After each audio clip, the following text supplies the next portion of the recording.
Numbers 13 say, and Caleb said to Moses, let us go up at once and possess it, for we are well able to overcome it.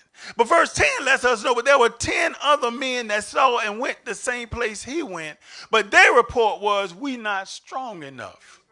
Everybody saw the same thing. Everybody experienced it at the same time, but the two reports were different. Caleb's report was, we're well able to overcome it. All the spies saw the same thing, but 10 saw giants, but only 2 saw God. Lord, I wish I had somebody in here. What do you see when you encounter your giant? What do you see when you encounter your problem? Now watch this. The text says this. God set it up. He showed them. They were big. They were this. There was country. He showed them all that in 13 before the question came up in 14. To see how you respond to what God showed you. In other words, I know what they said, but what did God say to you?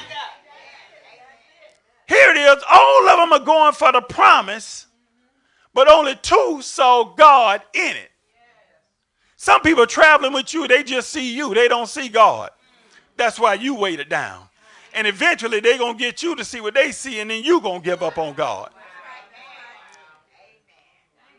Look at the text. The text says when they first started out in 13, verse 28 said, nevertheless, the people be strong that dwell in the land, and the cities are very walled and very great. And moreover, they saw the children of Anak, which were giants. Look how God set up. He showed them everything that was negative, but what did I say? He showed them everything that was negative in verse 28, but yet 2 still saw God. I know what the job said. I know what your bank account looked like. I know what your friends said. I know what they talking about. But what did God say to you? Didn't God say, I'll make a way for you in the wilderness? Didn't God say, I'll never leave you nor forsake you? Didn't David let us know, I've been some places, but I've never seen the righteous forsaken nor his seed beg. God, if God say, I got you, I got you. But God got to filter. See, what was it?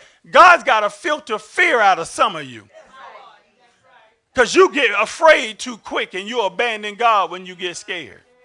Watch this, watch this. When you abandon God, you do what they did. You do what they did in Numbers 14 and 3. You say it's better for us to go back to Egypt.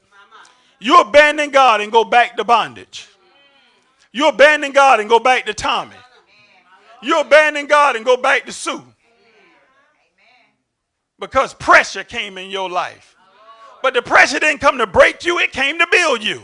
It came to fortify you. It came, watch it. It came to reveal how much God's in you. Come back, Platts. I might be saying too much. They saw God. So in other words, the difference wasn't in what they saw. The difference is in what and how they thought about what they saw.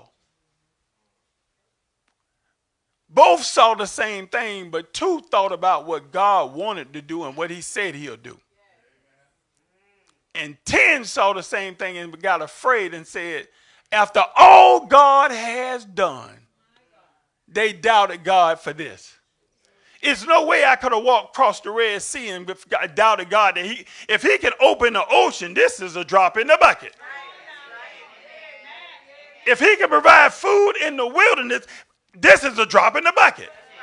If he can keep me healthy and keep me upright and my clothes and my shoes don't wear down, this is a drop in the bucket.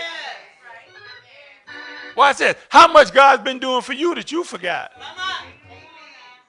When trouble hits your life. See, that's why you got to be careful about the people you let in your community get in your mind and in your ideals about how you believe things. That way you got to surround yourself with like-minded people. That's why church is important. Because all of us are seeking the same thing. All of us believe in God for the same thing. All of us holding on. All of us been through trials. All of our testimonies encourage the next one. Hold on. He's on the way. Hold on. If he did it for me, he'll do it for you. I'm going to pray for you because you pray for me. We going to pray each other through this. We come